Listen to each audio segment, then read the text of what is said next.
and all of the believing men and women. My name is Lebeed Alkadhi. Who is the one who asked you and was left wanting? Who is the one who depended on you? I'm going to the bathroom back and forth, so I apologize.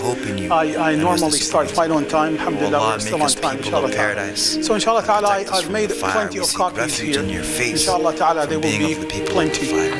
Protect us, our families, and our ummah from all evil, and heal the hearts of a believing people. Allahumma ameen.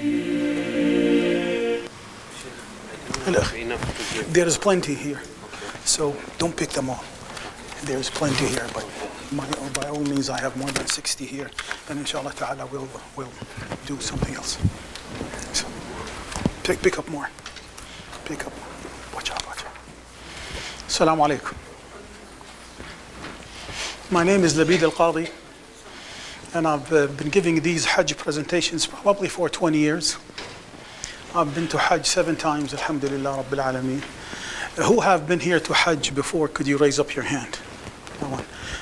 You've been to Hajj. Who have been to Umrah? Could you raise up your hands? Okay, good. Okay. Who is going with the Raleigh group? Raise your hands. Okay, most of you, mashallah. Who is going with other groups?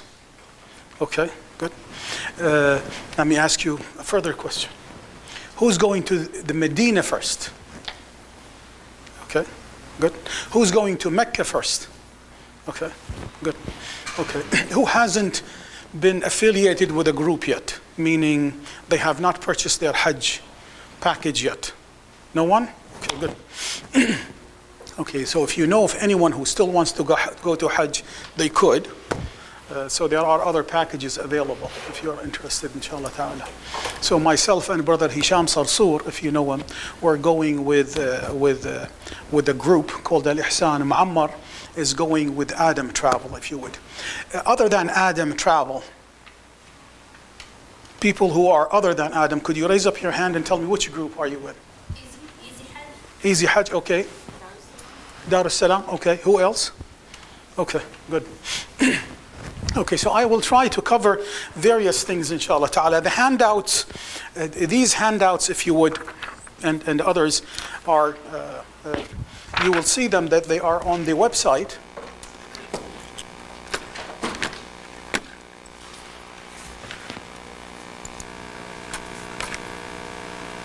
So if you go to the Islamic Association of Raleigh, that's the RaleighMasjid.org, right?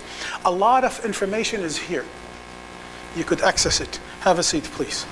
A lot of information, if you would, are here, and you could either, now they've made it easy, where you could click here to see any workshops or resources, or you could go to services. Click on services, and you could go down. In case if it is not here, you could either way. You could go like to services, then go to Hajj. And then you could go down here where it says, let me see if I could find it.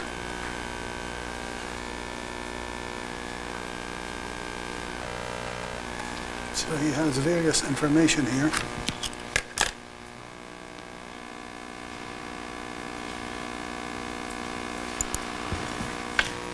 So he has a lot of information here. What are the things to bring and so on and so forth.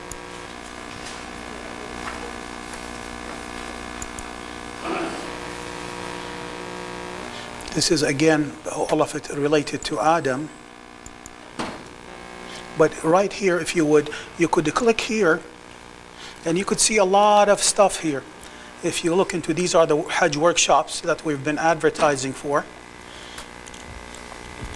So this is, we are going to have this Sunday, inshallah ta'ala, the first workshop.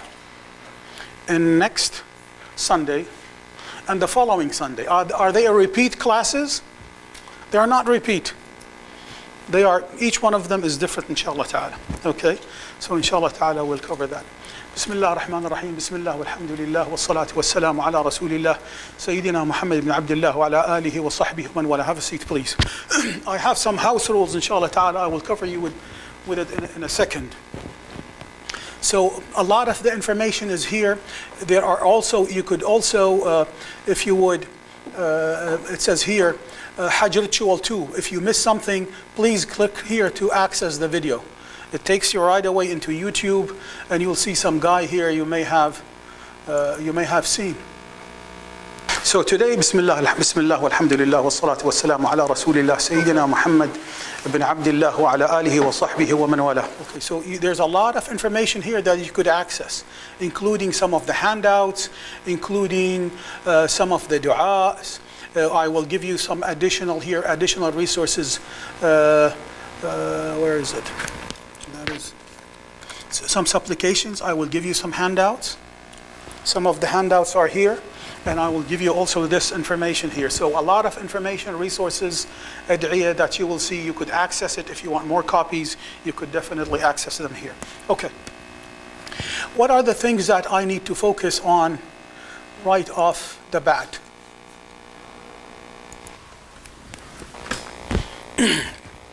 Time off is an essence here. I want you, for the men,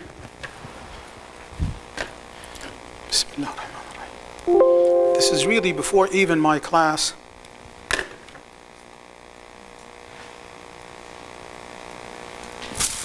For the men, I have not started. You need something like this. You need something like this. A lot of people, brother, why is that? Can I get leather? Can I do this? Don't innovate, please. So this is what you need. I'm going to pass it and look at it. I'm going to pass some, but this is what you need for men. I recommend this Teva Hurricane. Okay, it is waterproof. It is exposed from the top as much as possible, and it is exposing the ankle bones. So the strips need to be what? The strips need to be underneath, not above, not on top. So they need to latch from the bottom. Your life depends on it. You're going to be in it all the time when you are in ihram. At the beginning when you come to the Kaaba, and also on the 8th, the 9th, the 10th, 3 days. 8th, 9th, and 10th. 3 days you're going to live with them. You're going to be walking and walking. You need to walk with this like 4 miles. So you need to practice this, inshallah ta'ala. So they are waterproof, exposed from the top. They need to go in the water like this. I walked in them about a week ago in Sedona, Arizona. I walked with it 4 miles. You have to be walking with them where you are very comfortable. Okay, so how do you do that? My recommendation is that, again, you could buy it from Amazon, from eBay. Amazon they are about $50, $60. Don't be cheap on yourself. You could buy something for $30, but you'll have blisters that's coming out of your head. Please have a seat here. There are some empty spots here. Try to fill them up as much as possible. Okay, so this is what you need. I recommend the Teva because it has a lot of flexibility in it. You could change the stripes from the back and from the bottom, so they are very comfortable. And the one before, I went with it to Hajj 6 times, went to Umrah in it several times, and went into Hawaii for it about 12 times. So I've been all over the place with it, the one before. So yes, it's maybe a little bit more expensive, but it's going to last you about 5-6 times more than anything else. You could also try it in a place called REI. Try to see the size that is comfortable to you. But if REI sells it for $120, you could get it a whole lot cheaper on Amazon for $50, or you could get it from eBay for about $39. Yes? But what we've been hearing is that once you walk into Kaaba, Masjid Haram, after that you can find your shoe. You just walk out with somebody else's shoe.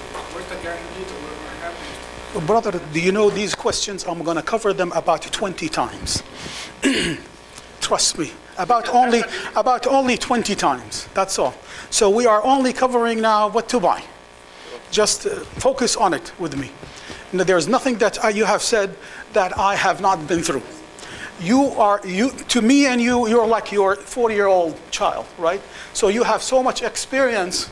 You're trying to teach your child. You cannot teach him everything. So I'm going to piecemeal it to you, piece by piece. So hold on to your questions here for a second. Yes, any questions? Okay, so please get to that. It is very important. Your Hajj will depend on it. Has to be waterproof. So practice walking with them. This is again in Sedona last week. I've walked with it. This is a very nice area in Arizona, if you would. So start walking with it. At the beginning, I recommend if it is something new, you wear socks. Then you put your shoes on. Put those sandals. So walk with them, built about a quarter of a mile, maybe 3-4 days, then half a mile, then a mile, and so on. Every 3 days you will do more, you'll do more. Until then you start taking the socks off, because you cannot wear socks during ihram, right?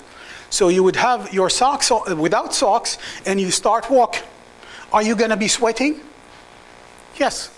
Are you going to be sweating in Saudi Arabia? Yes. So get used to it. Get used to all of these. So get used to it until you are comfortable, very comfortable, to walk 4 miles with these sandals. Because you will probably walk with them a whole lot more than 4 miles. Okay, I remember one day I probably walked maybe 23 miles. Okay, because transportation did not materialize. Okay. And for those who are entering Mecca first, you need also to buy ihram. Because if you are entering Medina first, you would enter wearing whatever you want to do, so you don't have to wear ihram. You could buy your ihram from where? From Medina al-Munawwara, and when you enter into the miqat, you will be able to dress into ihram. But if you are entering in Mecca first, you will pass an area, which I will define. It's called miqat. And you have to be in a total state of ihram, including wearing all of your ihram. That's only for the Mecca people, not for the Medina people, if you would. The Mecca people who will be entering Jeddah airport. Mecca does not have an airport, by the way. It only has a military airport. So you'd be entering in Jeddah, taking a bus, if you would, into Mecca. So you have to be in the plane about 20 minutes before landing. You would have to have your ihram in a state of ihram with the niyyah of Hajj before you enter. Again, you could buy this from eBay if you want, about $33 or $30. This is a very good quality, is a Turkish quality, so that is one thing. Okay, let's go back to my Hajj presentation. Okay. So today, inshallah ta'ala, our objective is to focus on Hajj rituals. Today is only we're going to cover the first part. The first part we will go through some Hajj basics, if you would. We will talk about the core. The core is tawaf and umrah. It's tawaf and sa'i, I beg your pardon. So the core is called tawaf and sa'i. And that is repeated at least 3 times. At least 3 times. When you come in the beginning, it's called tawaf al-qudum, the coming of tawaf. Or some people call it tawaf al-umrah. So it could be called either way. You will also do another tawaf. It's called what? Tawaf al-hajji. And you will do the last tawaf, which is the farewell tawaf. So you will do this at least 3 times. Okay? So that's the core of it. So I'm going to cover it today in detail. Next week I'll probably not cover it as much. And I will also go to briefly about the Medina visit.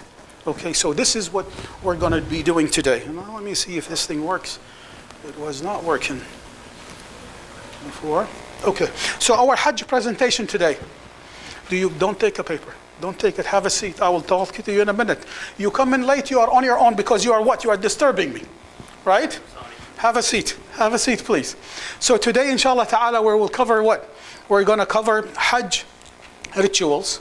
Today, it's June 30th. We're going to start from 10:30 until Dhuhr prayer, until almost 1:30. I'll try, please remind me if you do what? If we need probably maybe a 5-minute break in the middle. I need a break probably more than you because I'm the one who would be talking and moving about. Okay, so that's the first. The second, next Sunday, the same thing at 10:30. We will cover, inshallah ta'ala, Hajj rituals.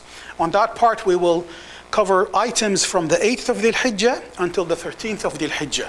So today we're only covering the beginning, if you would, until and up to the 8th of Dhul Hijjah. Next Sunday, we will start from the 8th of Dhul Hijjah till the 13th, which is basically, these are the days of the Hajj itself. And then the third one is called Hajj logistics. It is very important because you know what you need to get from the US. You need to know how to prepare yourself. And always the Raleigh group is really the people who are most prepared. They know everything. They are expecting everything. They are expecting the worst. So if the worst comes in, you're what? You're ready for it. You're prepared mentally. Psychologically, you are prepared. If you don't know it and it happens what to you, you will be shocked, right? Just like this presentation today. If you are expecting this presentation to last for 30 minutes, and then it went 3 hours, what happens to you? When is this guy going to stop? After 30 minutes, you're going to do, oh my God, he's still going. So you prepare yourself for the worst condition. If it didn't happen, you're good. If it happens, I'm ready for it. I have the equipment, I have the material with me, I am ready, I'm prepared, I'm medicated, I have all of that with me. Okay, so that Hajj logistics. For the Raleigh group, Muammar wants to meet with you the following Sunday, if you would, the 21st. Okay, he also wants to meet with you here at 10:30. He's talking specifically about the Adam group 4A or something. So only for the Raleigh group you want. Hajj rules. When does the class start? Does it start 10:31? Does it start 10:32? When do you need to be here? You need to be here before 10:30. So you need to be definitely seated and situated. All of your stuff here is what? At 10:30, not 10:31. Okay, can you be here 10:20? Can you be here at 10 o'clock? Can you be here at 9:30? Yes, help me out. Come here and help me out to put those chairs, put the equipment, make sure everything is up. Otherwise, it doesn't happen. I've been preparing for it for months for this 3 hours presentation. Okay, so by all means, please be here, ready if you want to. If you want to help me, please. Are you going to be rewarded for it? I surely hope so. I surely hope so from Allah subhanahu wa ta'ala. Hajj and Umrah is most definitely, I've been all over the world. I travel a lot.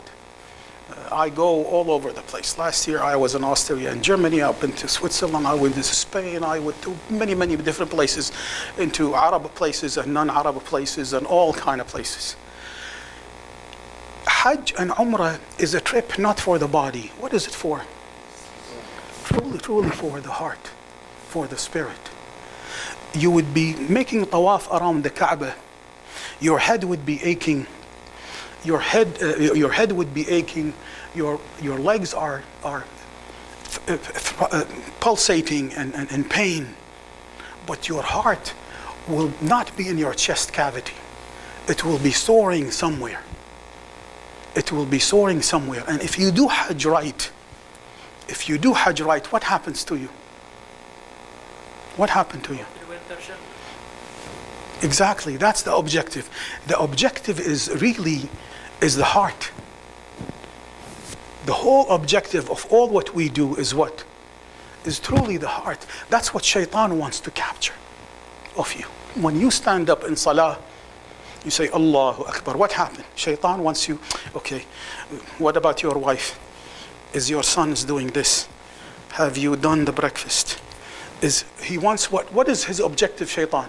Is to pull your heart out of what? Out of the ibadah. That's his whole objective. You're not conscientious of what? Of what you're doing. How do you enter paradise? By what? By making sure that your heart is what? Is there, is present, is conscientious of your ibadah. That's all. يوم لا ينفع مال ولا بنون إلا ماذا؟ الله أكبر. Who said that? اللهم صل وسلم وبارك على سيدنا محمد. Tell them what it means. This chocolate, by the way, is rewarding.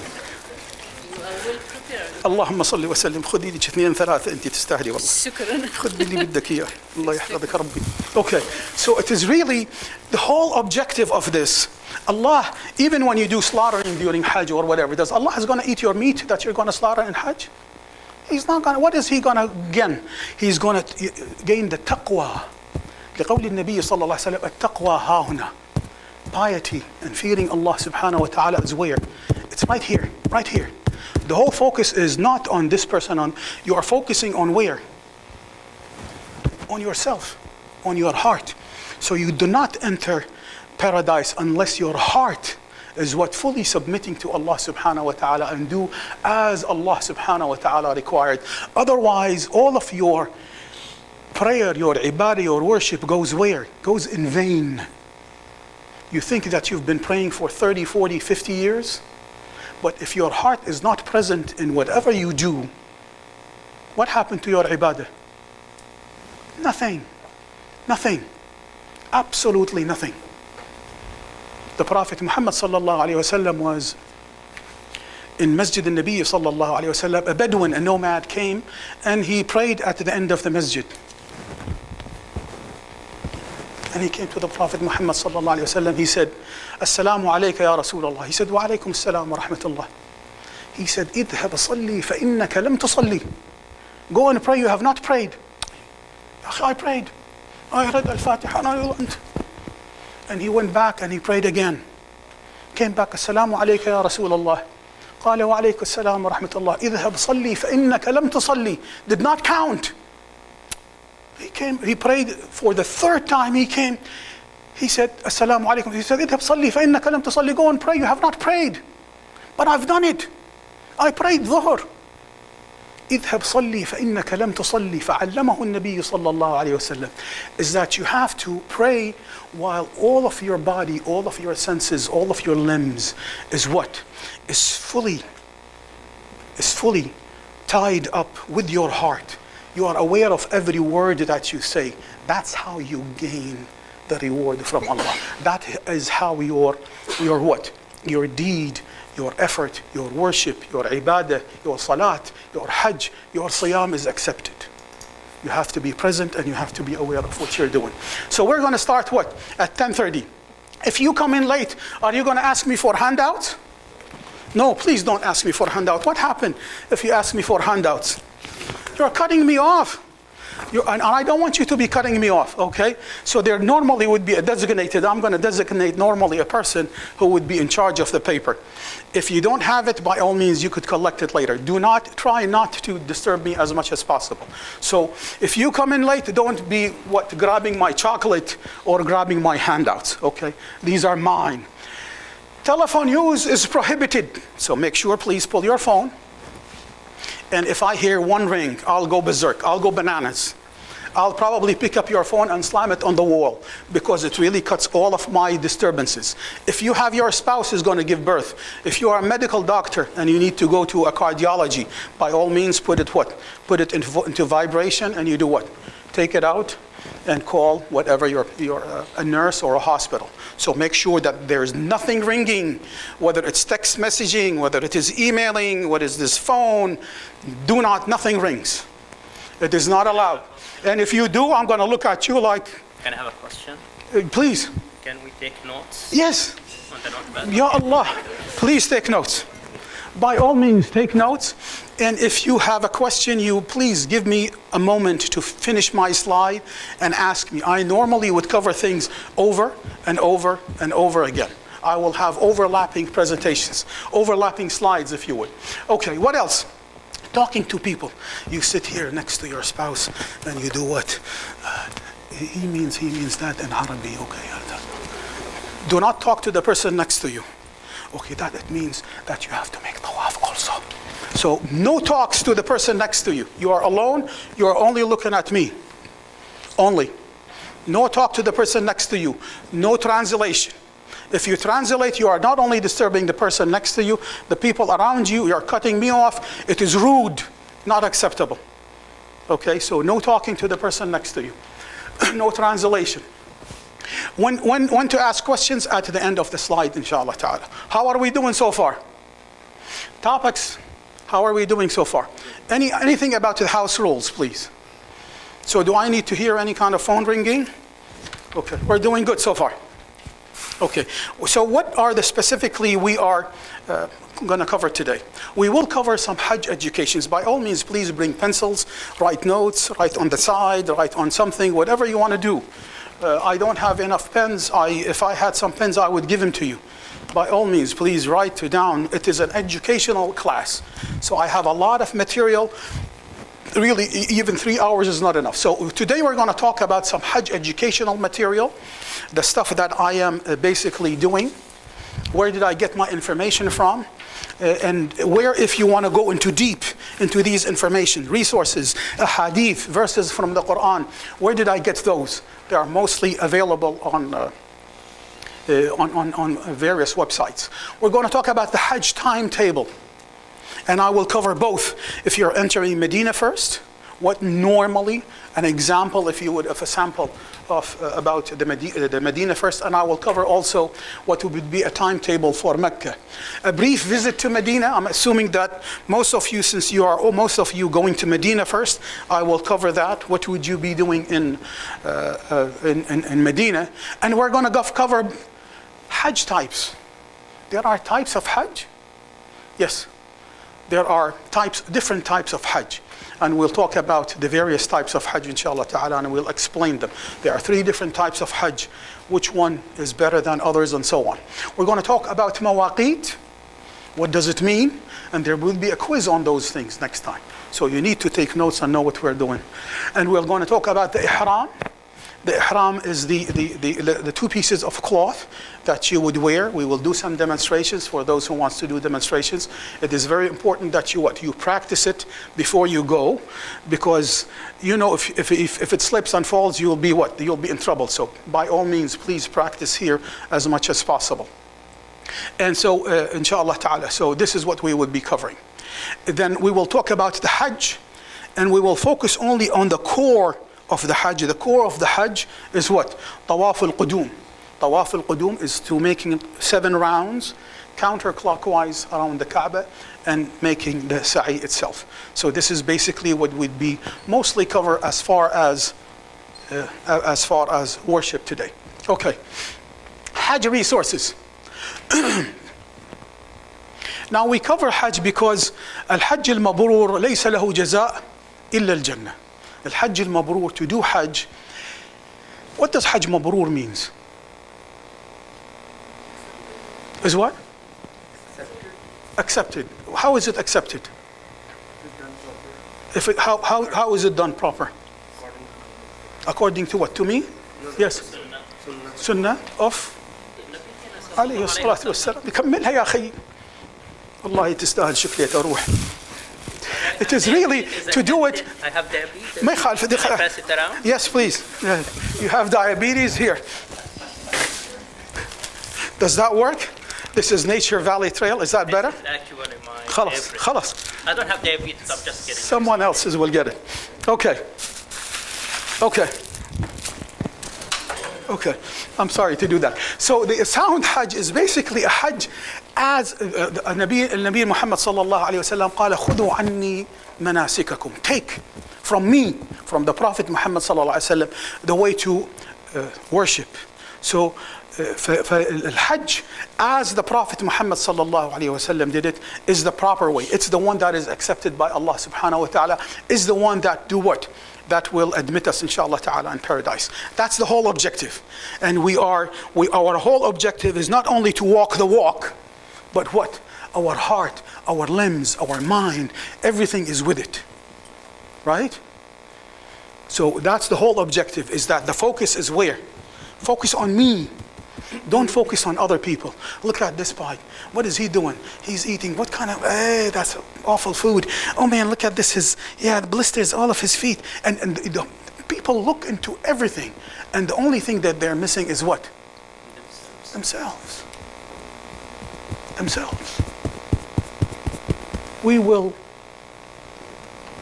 Allah will pull us from the grave with our spouses, or with our mothers, or with our fathers. How are we pulled? Alone. And we would be questioned what? Alone. Right? read literatures about Hajj, my recommendation, there is one book which is is really not a bad book. It is simplified, and this book you probably could buy it, or you could even look at it on the website. You could download it. The website, probably I have it here at the bottom. If you look into your page, what was it? So there is a URL, an address here if you want to pull it. So it's simplified, it has pictorial, and it is really most of the pictorials I really used into even my presentation here. So that's an easy one. There's another one by may Allah subhanahu wa ta'ala accept from him, Sheikh Muhammad Salih al-Uthaymeen. He also has a very nice book. And there is Manasik al-Hajj wal-Umrah, Sheikh Nasir al-Din al-Albani, which I truly take most of my knowledge really from that book. So these three resources are quite useful, inshallah ta'ala. And each one of them here, although you cannot see them, but the URL, inshallah ta'ala, is on it. And if you go to the website, you could just click on it, inshallah ta'ala, you could see that. This is Manasik al-Hajj wal-Umrah. And another thing is that if you would have a book for ad-du'a al-mustajab, there are many different resources that you would be able to use most of what you do during Hajj is doing what? Other than doing what you're doing, making a tawaf and making sa'i, you are walking and you are doing what? Making a lot of du'a. You are sitting in the masjid between salah or before salah. You're sitting what? Making dua, reading Quran. That's most of what you do, right? Most of what you do is making dua and doing what? And making salah most of your time, or reading Quran. And the best kind of dua is what? Can I get your assistance? The best dua is what? These are some handouts. What is the best dua? What is the best dua? But where do I get that from? What is the best dua? Where can I obtain my resources of best dua? Let's put it in plural terms. Where can I get them? Quran. And where is it? It is mostly what? On narrated by whom? Who said the Quran? Prophets, yes. The Quran is the exact words of Allah subhanahu wa ta'ala, right? Please, there's plenty here. Take some more. So again, all of this information we said is on the website. The best dua is Allah, as Allah subhanahu wa ta'ala said it where? In the Quran. In the Quran. There is many dua. Surah Al-Fatiha, no doubt. But there is a lot of dua in the Quran as Allah subhanahu wa ta'ala said them on the tongues of what? Of His prophets and messengers. So these are guaranteed the dua to be accepted. So if you say them, it is what? Already approved. By whom? By Allah subhanahu wa ta'ala. So the best dua is not, oh Allah, give me a nice car. Is that a good dua? Not really. I'll get you there. There's a whole lot better dua. The number one here. What is the number one dua? ربنا آتنا في الدنيا حسنة وفي الآخرة حسنة وقنا عذاب النار. Does that cover a good car? Yes. Yes. Does it cover a nice house in Jannah? Yes. Does it cover protection from hellfire? Yes. So it really covers everything. Everything that is good in this life, and everything that is good where? In the hereafter, and protects you from what? From any torments out of it. Few words covers everything that you could think of. Okay? So these are the best dua. Not only that, covers all of your bases, but it's also accepted. Accepted by whom? By Allah subhanahu wa ta'ala. So the best dua, as I said, is really from the Quran, which I've covered here. And then probably on page 3, it says from the Sunnah Sahiha, min du'a Nabi sallallahu alayhi wa sallam, is the supplication of the Prophet Muhammad sallallahu alayhi wa sallam. So these are, again, all of these du'as are accepted, approved by Allah subhanahu wa ta'ala that you could do. And again, if you need more copies, I may have here some more copies, or you could definitely download them. You could send them on the website, inshallah ta'ala. Okay. So this is an example of a calendar. for people who are going to Medina first. Are we talking? No talking, we said, right? That's the first violation. Okay. So we're going to Medina first. Medina first. Everyone has handouts? Okay. If you want, you don't have handouts? Okay. Okay. So this is, if look into this calendar here for a second. That's a typical example, if you would, for Medina first. And here I have the Gregorian calendar. What's the Gregorian calendar? What is it? Anyone knows what the Gregorian calendar is? Is what? English. It's the English calendar, if you would. Okay. And what is the Hijri calendar? Islamic. It is Allah's calendar. إن عدة الشهور عند الله 12 شهرا. Okay. This is what? The Roman calendar, and this is Allah's calendar. Okay. The Hijri calendar. This is an again approximation because it depends when will the first of the Hijjah will be what? Will be cited. Again, it's an approximation. More than likely, this is what would happen, but it may slip by a day. So I have here Saturday, August 3rd. It is equivalent to what? To an estimation to the second of Dhul Hijjah. TH, and then I have TH under the rest of it. Okay? I'm just trying to bring you about because it is very important to know what we're doing. Mostly, if you would, your Hajj agent will assist you. He will take you from one step to another, but basically to know what we're going. So most of the Raleigh people probably would depart on the 3rd, maybe on the 2nd, which is equivalent to the 2nd of Dhul Hijjah, depart to the US. Most of the objectives, if most of the travels would normally be during the night, whether it's departing from Dulles International in Washington, D.C. area, or JFK or through other airports, they would more than likely arrive the following day, on August 4th, which is the 3rd of Dhul Hijjah. The people who would be arriving into Medina, they don't need to be in a state of ihram. They could wear whatever they want, Western, Pakistani, Arabi, whatever they want to wear. So they would arrive into Medina. They would enjoy the Medina maybe 2, maybe 3 days, maybe more. Okay, depending. So, and then on the 6th of August, which is about the 5th of Dhul Hijjah, or maybe he would push it even further, Allah knows. Or maybe he would push it here as well, Allah knows. So he may depart Medina either on the 5th or the 6th maybe. Either the 5th or the 6th, Allah knows. And he would, depending how long it will take, the trip normally takes 7 hours, but it could take what? Could take 10? Could it take more? Yes. Could it take 12? Yes, it could take a lot of that. So, and we'll talk about it inshallah ta'ala later on in logistics. So you would be arriving in Mecca, and as you arrive in Mecca, so when you depart in Medina, you have to be in a state of ihram, and you will definitely cannot pass a point called the miqat, Dhul Hulayfa, or Biyar Ali. We will talk about it in a second. Again, I cover things and I cover it again. So you'd have to be in a state of ihram before you leave this miqat area, which is about 10 minutes away from the Medina proper. And then when you arrive into Mecca, you do your tawaf, called Tawaf al-Qudum or Tawaf al-Umrah. Both two names of the same thing. Okay, in Mecca. So it depends either on the 6th or the 7th. More than likely is on the 6th. Okay. Then you will be out of state of ihram, maybe for a day, maybe for less, meaning you will be able to, once you finish your tawaf and sa'i, tawaf al-qudum or tawaf al-umrah, you'd be able to take off your clothes after you trim your hair, if you would, and then you'd be able to wear your normal clothes. We'll cover all of these, by the way, in detail. So I'm just trying to what? To tie up this calendar with the information that I will have later.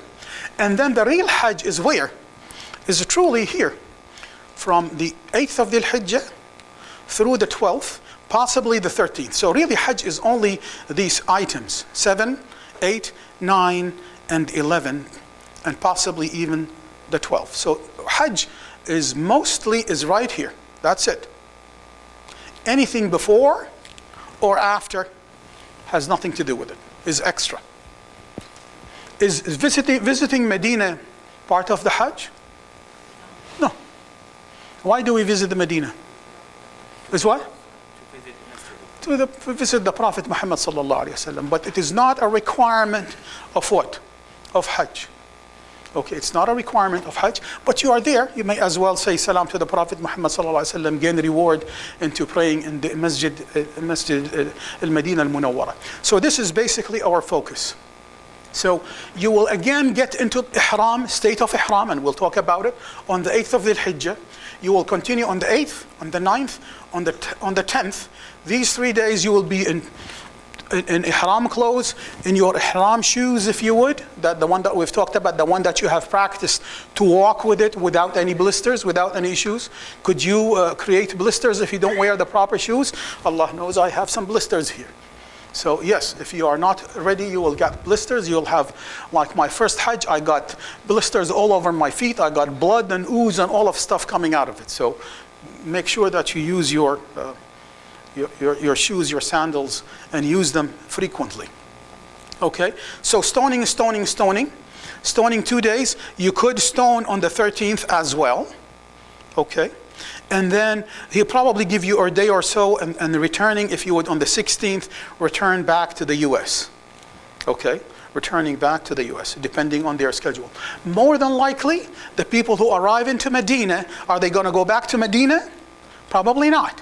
They will go out of Jeddah, which is really makes it easy, so that you don't take that trip of the bus. So arriving into Medina, he will take you into the bus, into Mecca. You finish your Tawaf al-Qudum, then you rest maybe a day or so. You do your Hajj, and you do what? Maybe rest or a day or so, and then you return from Jeddah. You do not go back to Medina, which is very convenient. Okay, now this is the other calendar, if you would, for those who go to Mecca first. For those who go to Mecca first, and again, the Gregorian calendar, it's wrong. I beg your pardon. So they normally would depart on the 4th. So it's off by 1 day. So it is up here. So they depart here, the U.S. She committed a no-no, right? Don't pick up my paper. Okay, so this is truly depart the U.S. on the what? On the 4th of the 4th of August, which is equivalent to the 3rd of Dhul Hijjah. Arrive into Jeddah airport on the 5th of August, which is about the 4th of Dhul Hijjah, right? And I do apologize. So they would have to be in a state of ihram where? In the air. They may stop in Egypt, they may stop in Istanbul, they may not stop.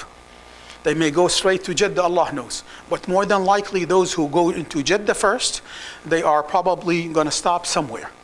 Okay? Either in Cairo airport, in Istanbul airport, or somewhere. It could be Frankfurt, could be anywhere. But the issue with this trip, you'd have to be in a state of ihram before you enter a miqat. The miqat is about 20 minutes, 20 to 12 minutes before arriving into Jeddah. Okay? That airport, 10 to 12 minutes before, you'd have to be in a total state of ihram. You have to have your clothes on, you have to have your niyyah on. So it is crucial that you would be in a state of ihram there. Okay? So more than likely you would be doing, if you would, tawaf, I beg your pardon, not on the 6th, but on the 5th. So all of this is really up here. So from the 5th of August, you will have 1, 2, 3 days of enjoyment, if you would, around the Kaaba. After you finish your Tawaf al-Qudum and Sa'i, you'd be able to take your ihram off, you'd wear your normal clothes, and you enjoy 3-4 days before what? Before the day of Tarwiyah, before the 8th of Dhul Hijjah. So all of this really moves up. So you have about 1, 2, 3 days of enjoyment before you go into day of Tarwiyah of the 8th of Dhul Hijjah. So again, this is Hajj. So we'll talk about each one of those later on next week. Day of Tarwiyah, day of Arafah, day of slaughter, and stoning, and so on. The 10th of Dhul Hijjah, day of the slaughter, people who are in Raleigh will be having what? What is it called? Eid al-Adha. They will have fun. For Hajjis, it will be what? The Hajj.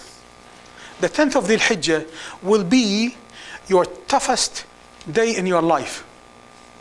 The 10th of Dhul Hijjah. will be the toughest day of your life. The 10th of the Hajj will be the toughest day of your life.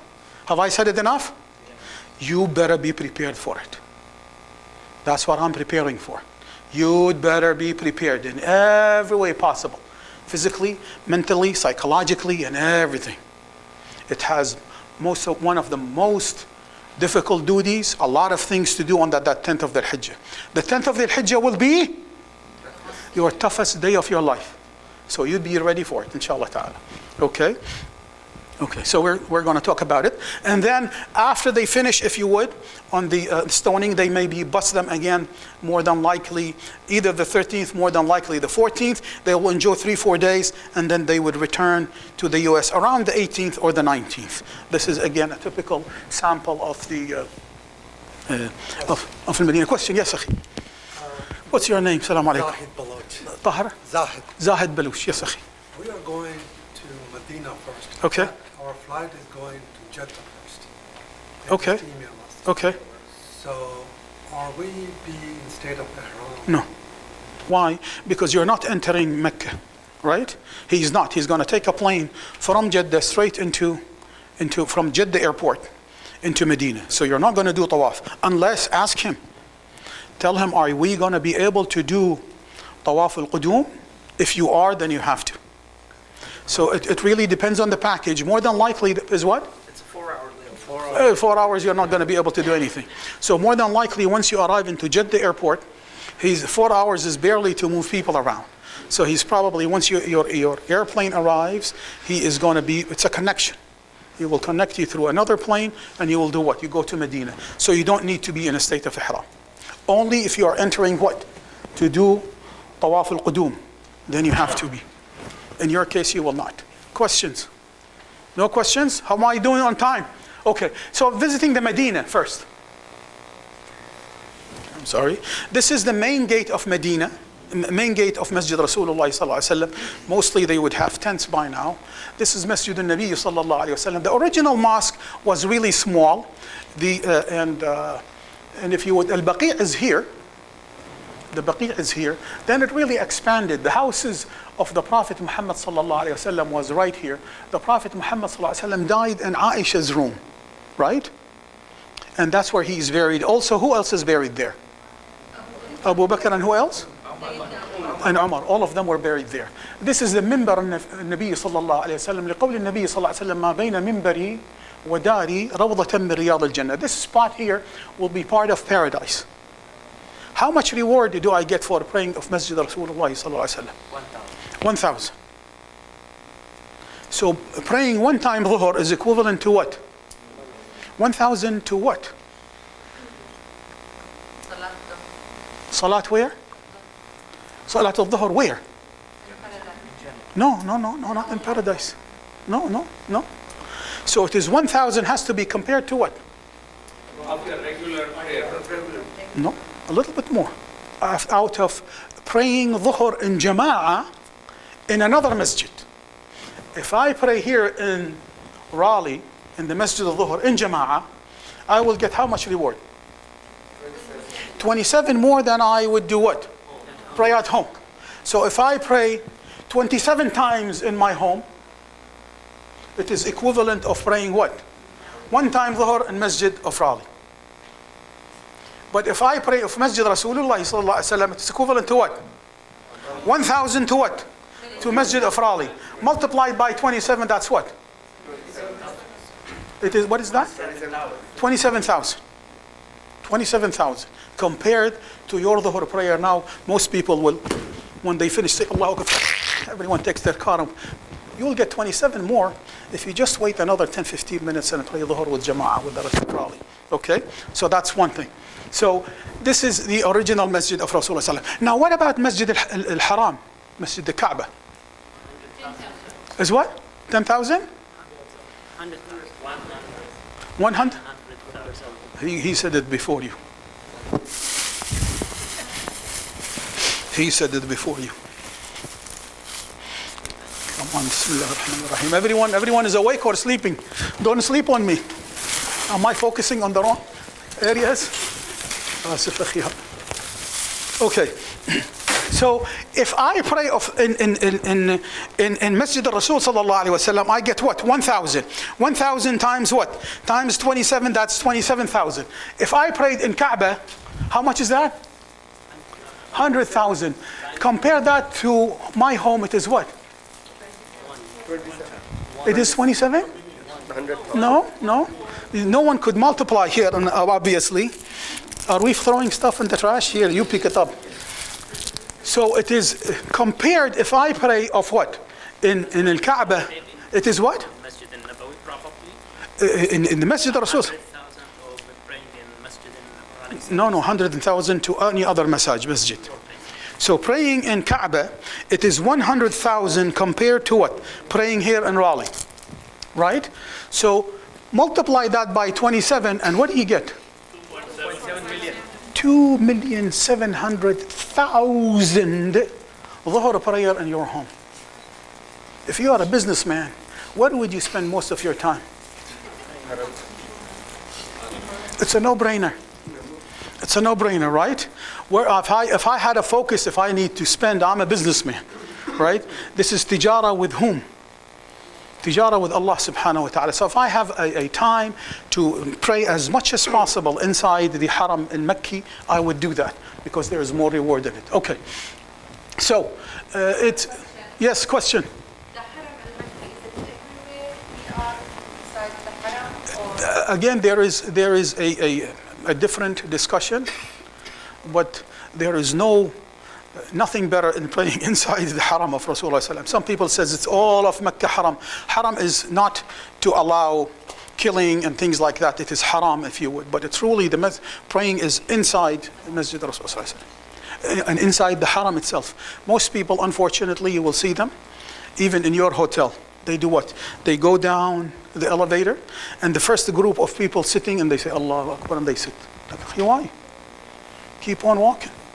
Don't block the road, and you'll see people standing on the side. So you just take the secondary road, and unaware that you will be able to what? To go all the way inside. You need to arrive about 30 minutes, maybe 40 minutes before Salah. You'll be able to do it. If you wait the last minute, forget about it. You will not be able to pray even in the elevator. Okay. Okay, so this is Masjid al-Rasul sallallahu alayhi wa sallam. Let me see, am I not doing it right?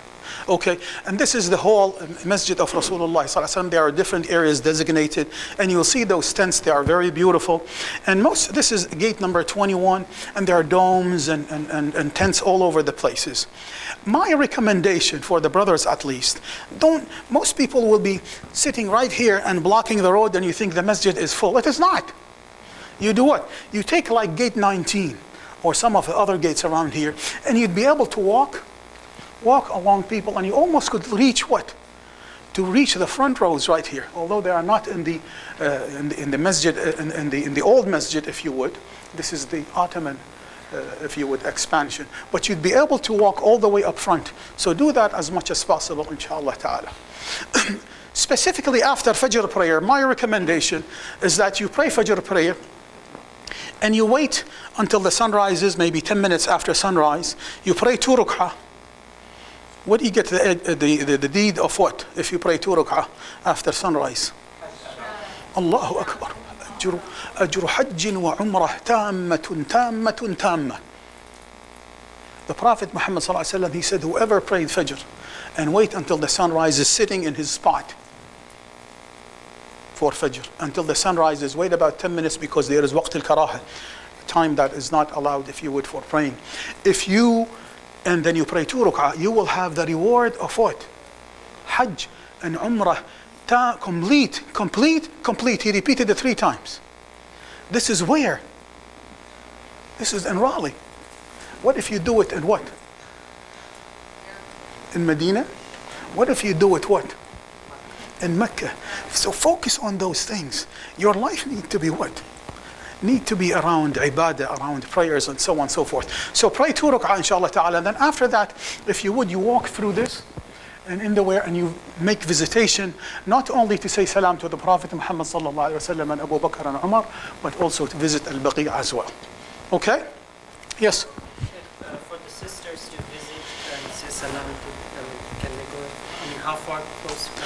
As a matter of fact, they are different depending on their areas. You will see them, they will cordon the area to allow sisters. And it is, I think it's around 8 a.m. or 9 a.m. That's when they switch. They close the door, they close it for the brothers, and they would allow the sisters. So the brothers may be able to do it, I'd say, between 6:30 and 7:30. By 7:30, they'll start switching. They would allow the sisters to come in. So also the Prophet, the sisters would be able to say salam to the Prophet Muhammad sallallahu alaihi wasallam. And you say it very calmly and respectfully, because we are ordered by Allah to what? To be very respectful to the Prophet Muhammad sallallahu alaihi wasallam. Say it very properly. You say you pass by, you say Assalamu alayka ya Rasulullah, Assalamu alayka ya Abu Bakr, Assalamu alayka ya Umar, without holding your hands or saluting. It is some of the benefits of saying salam to the Prophet Muhammad sallallahu alaihi wasallam is what? The Prophet Muhammad sallallahu alaihi wasallam, he said Allah has designated a specific angel. What's your name one more time? Zahir. If Zahir said Allahumma salli ala nabi, what happens?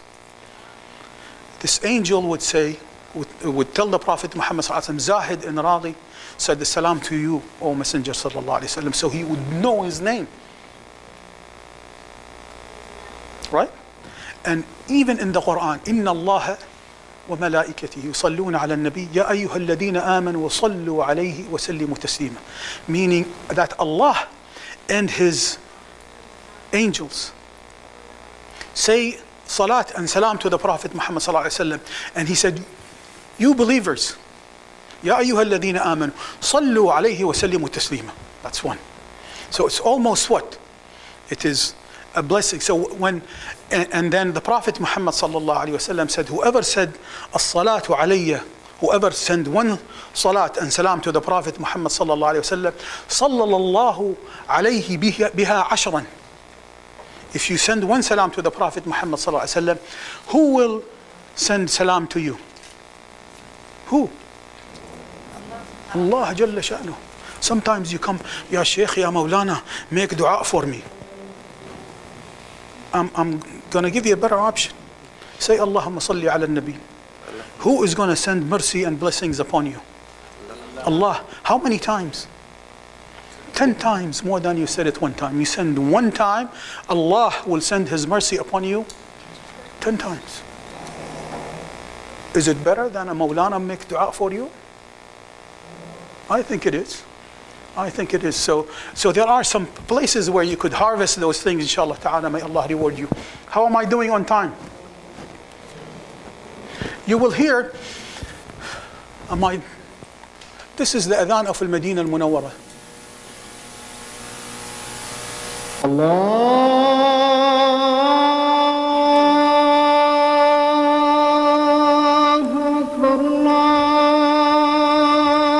This is the main entrance. If you enter here through the gate number, this is the main entrance. This is gate 19. Look at all of these domes that moves without a whiz or a sound. All of these are tents. This is the green dome, if you would. The house of the Prophet Muhammad sallallahu alaihi wasallam underneath. This is the gate when you leave. The Baqi' is this way. So this is where you come out when you say salam to the Prophet Muhammad sallallahu alaihi wasallam. Allahu Akbar, Allahu Akbar. Again, all of these domes are so nice, provide the shade when it is hot.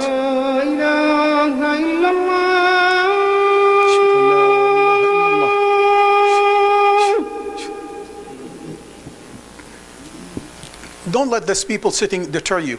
Try to get in as much as possible. This is the old mosque of Rasulullah sallallahu alaihi wasallam. This is some of the Turkish expansion, if you would. You could tell from the lead domes.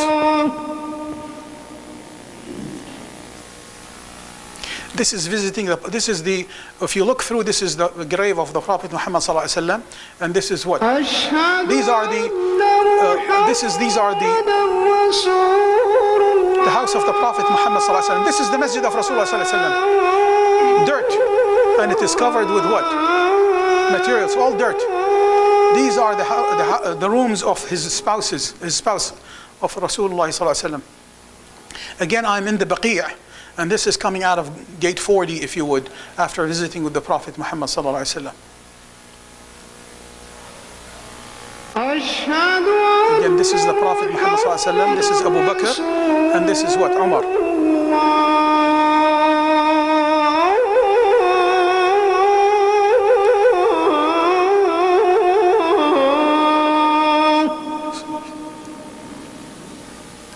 Very beautiful masjid.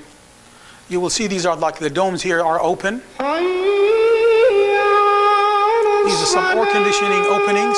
These are where you put your shoes on. Make sure that you, when you put them, you spot the number, otherwise you're going to lose them. This is where masahif, and these are Zamzam waters, containers. Again, this is the Prophet Muhammad sallallahu alaihi wasallam is right underneath. This is the old mosque, renovated by the Turks.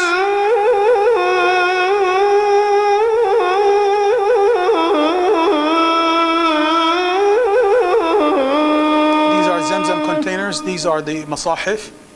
Beautiful, if you could see.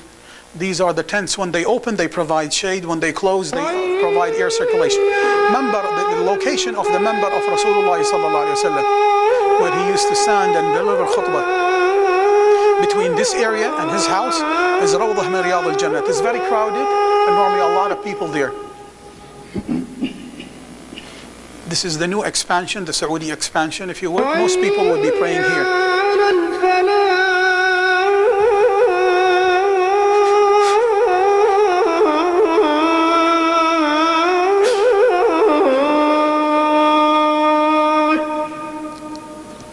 Very beautiful, very tranquil, very placid. You could barely hear anything.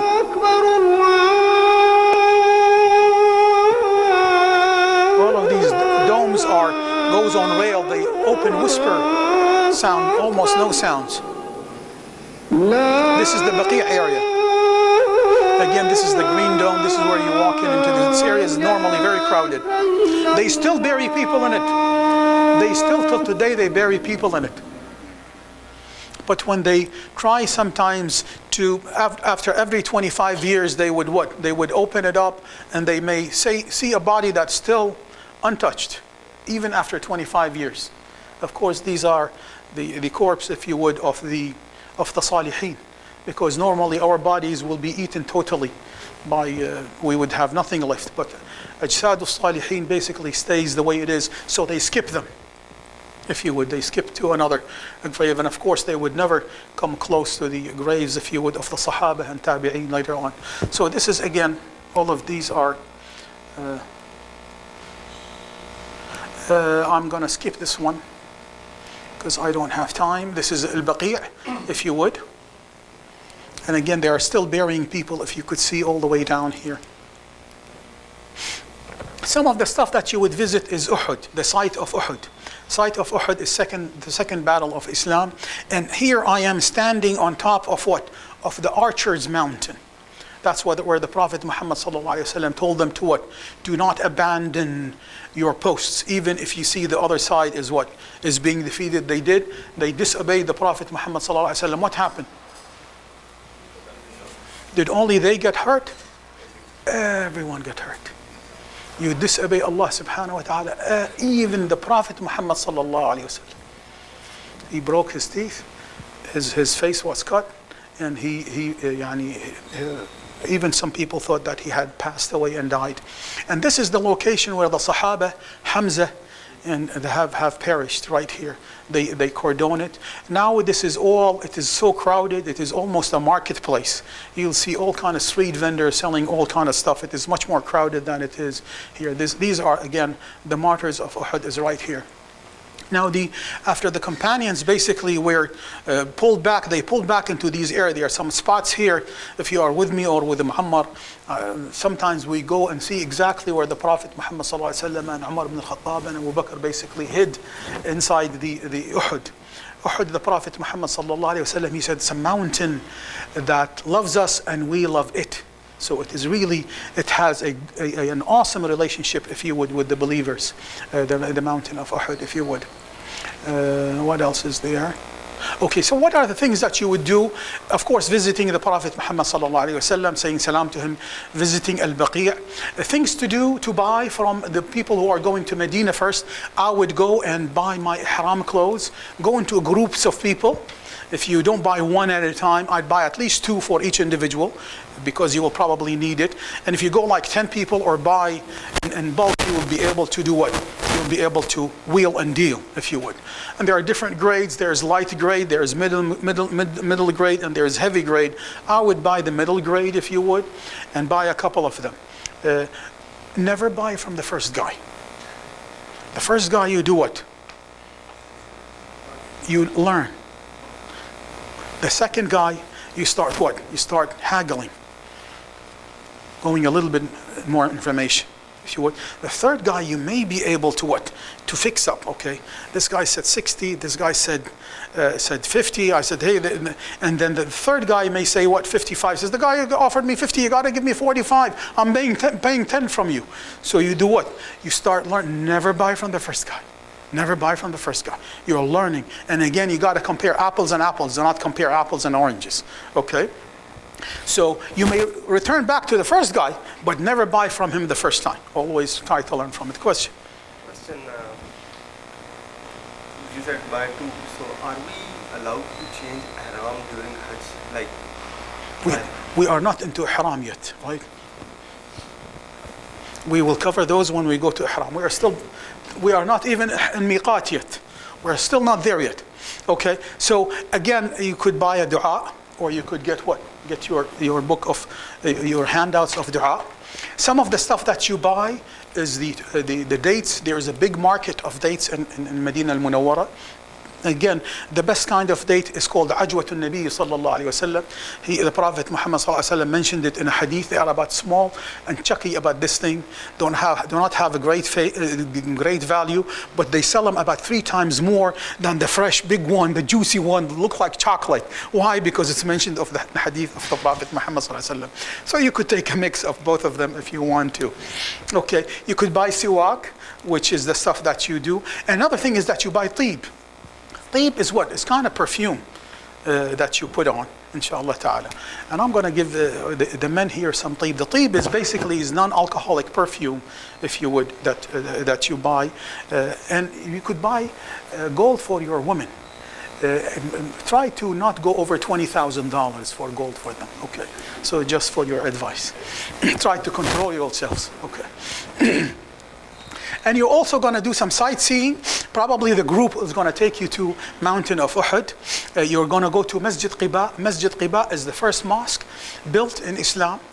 There is a hadith to the Prophet Muhammad sallallahu alaihi wasallam. Whoever made wudu in his hotel, not in the road, make sure that you have wudu and you pray 2 rak'ah, he will get a reward of Umrah.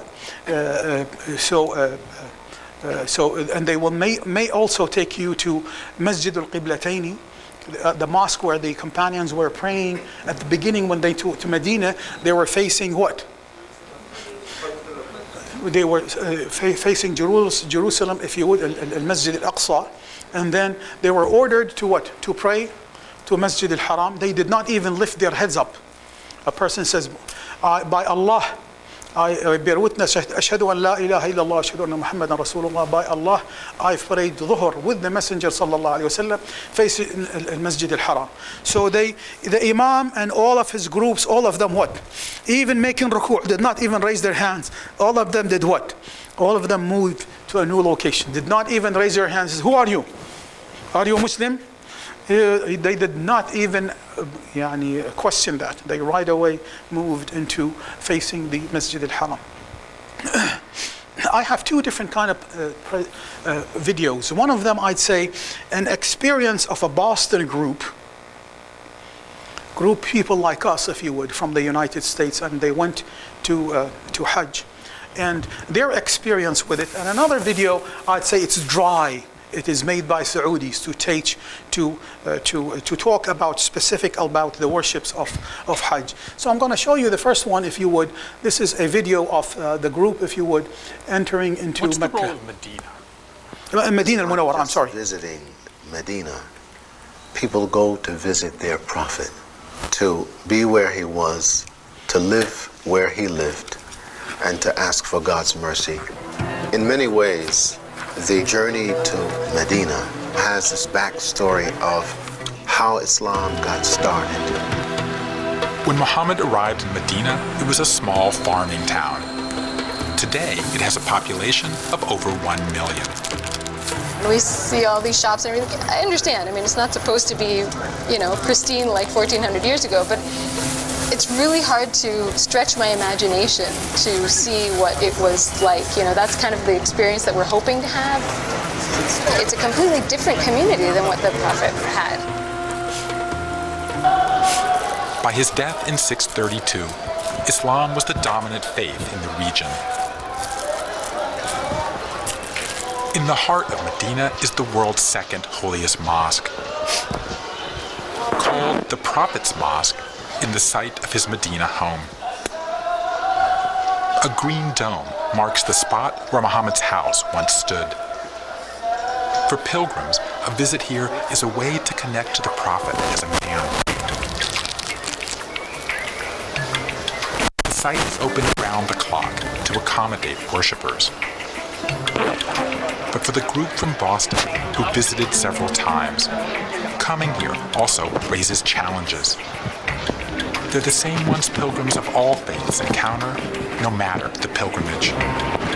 Traveling in congested places, at odd hours of the day and night, with unfamiliar food and little sleep, is taxing. It tests your body, your mind, even your love of others. Even at 2 a.m., crowds swarm in front of Muhammad's house and the gates that protect his tomb.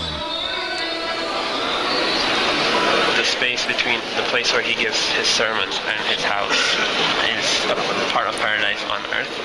And so everyone tries to get a chance to pray in paradise. Still struggling with what went wrong in his marriage, Talha begins to feel that coping with these crowds might make him more accepting.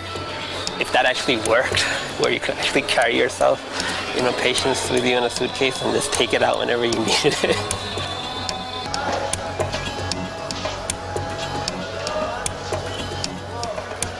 Female pilgrims face an additional challenge. Their access to the area in front of Muhammad's home is restricted to a few hours each day. I'm losing track of time. I have no idea what time it is. That's true. It's all we do. We're going to the mosque and we pray, we go back, and we come back again. A few hours later, we pray, we go back. It's just that returning over and over again. If early Muslims were going to survive, they had to fight their stronger enemies. The battle happened between this small hill and Uhud. These are the mountain slopes of Uhud, just outside Medina, where Muhammad's followers fought fiercely against the tribes of Mecca. The Muslim forces were shattered in the battle. Muhammad wounded. Isn't this awesome? That Nabi Sallallahu Alaihi Wasallam and his army was standing right here. Umar Salahuddin is a management consultant who's one of the Boston group. What an amazing, amazing feeling it is to be standing right here. I'm like trembling right now.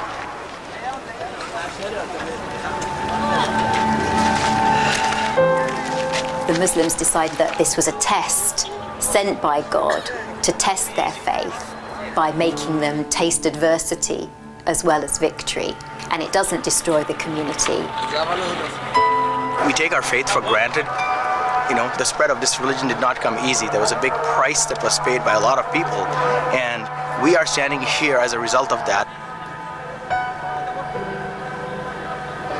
It's this feeling that there's something much bigger out there, and you are just a very, very small part of it. I feel like walking barefoot here just because maybe the Prophet might have stepped in one of those places, It's such an amazing feeling. Muhammad recovered, as did his community.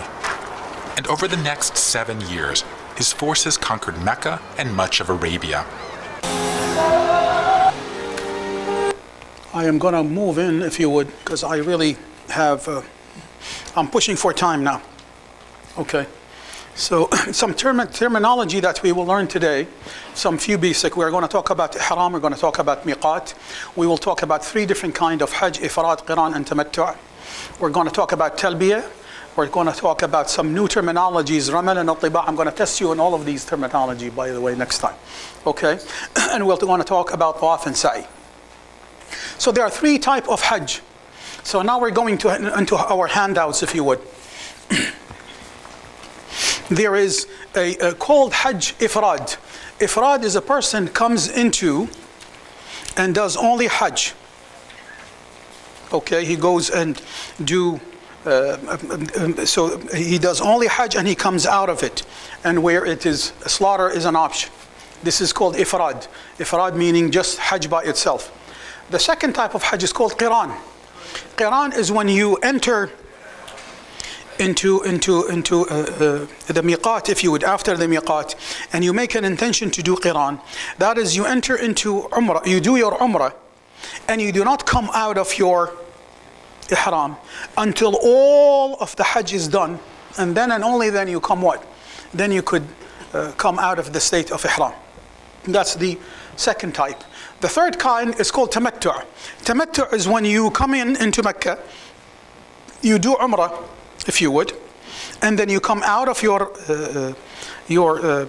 ihram clothes, and then you come again into your ihram, you do your hajj, and then you come out of your ihram.